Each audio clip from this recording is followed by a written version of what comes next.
There's this invisible force that's constantly shaping your decisions, justifying your actions, and sometimes it's even rewriting what you believe. And the wild thing is, it happens to all of us every single day. So let's dive into what this secret war inside your brain is all about. Come on, think about it for a second. Maybe it was that job you really wanted but didn't get, or a date that fell through. All of a sudden, you find yourself thinking, you know what, that job wasn't a good fit anyway, or they weren't really my type. It's that classic sour grape story we all know. Well, that little twist in your gut, that mental backflip you do to feel better about a contradiction, that's not just some random quirk. Nope, it's actually a fundamental, hardwired process happening in your brain. And it's called cognitive dissonance. The term comes from a social psychologist named Leon Festinger way back in 1957. He basically figured out that we humans have this deep, deep need for our inner world, our beliefs and our values, to line up perfectly with our outer world, our actions. So here's the core idea. Our brains absolutely hate inconsistency. They're wired to seek harmony. So when we do something that clashes with what we believe, or when we hold two totally opposite ideas at the same time, it creates this mental static. It's a kind of internal stress, and our brain's number one goal is to make that noise stop.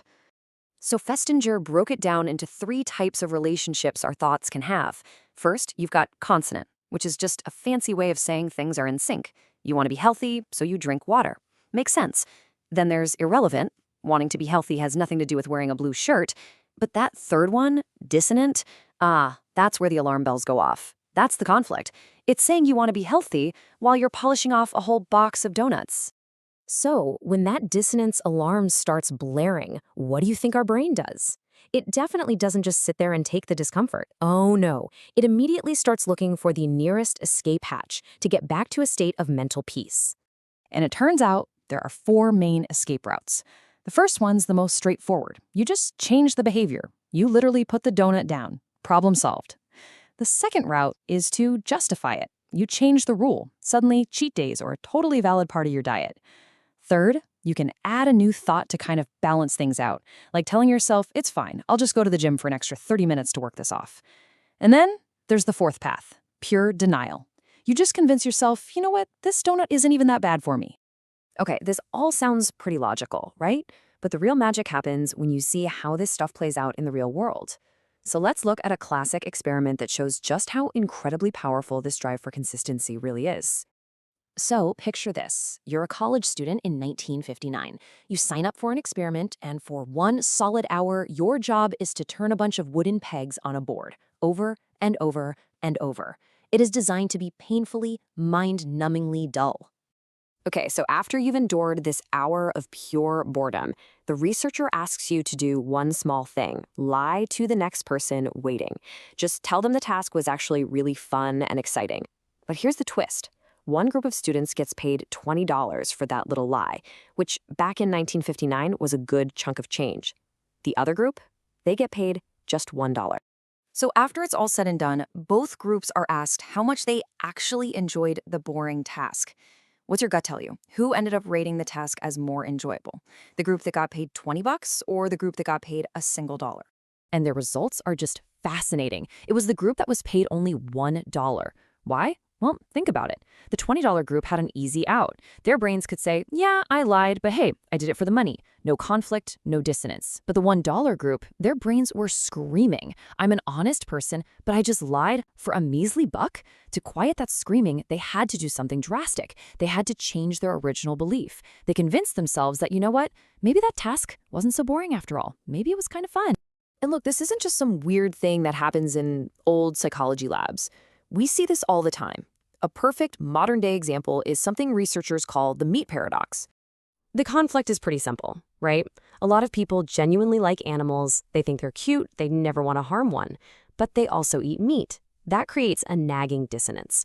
So to resolve that discomfort, people subconsciously start using those escape routes. They might tell themselves it's just the natural circle of life, or that it's necessary for health. Some might even downplay how intelligent or aware animals are, just to make the whole thing feel less problematic. It's our brains, in real time, working overtime to keep our actions and beliefs in harmony. So, okay, cool theory, right? But why does this actually matter to you? Well, here's the thing. Once you learn to spot cognitive dissonance, you start seeing it absolutely everywhere, in your own decisions, in your friends, and all over our society. This is basically a user manual for the human brain. First, you can start catching your own rationalizations in the act, those little stories we tell ourselves after an impulse buy, like, oh, I totally deserved this. It also helps explain massive social issues like political polarization. See, when information challenges our deep-seated beliefs, it feels uncomfortable. It creates dissonance. So what's easier? Changing our belief or just rejecting the information? For most people, it's easier to just call it fake news and stick with what feels consistent. You can also become a way better decision maker. You know that feeling after you buy a car or a phone and you suddenly feel 100% certain you made the absolute best choice? That's your brain fighting off buyer's remorse by glorifying your decision. And finally, this isn't just about spotting our flaws. It's a powerful tool for change.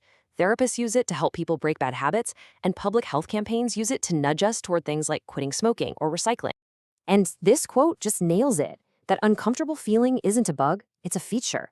It's the engine of all change. That little mental itch, that powerful desire to make things right in our own heads, that's what motivates us to question things, to adapt, and ultimately to grow. So that leaves us with one last thing to chew on. We've seen that our brains will go to truly incredible lengths to keep everything consistent and comfortable. But like those students who convinced themselves a boring task was fun for just $1, that hunt for comfort can sometimes lead us away from what's real.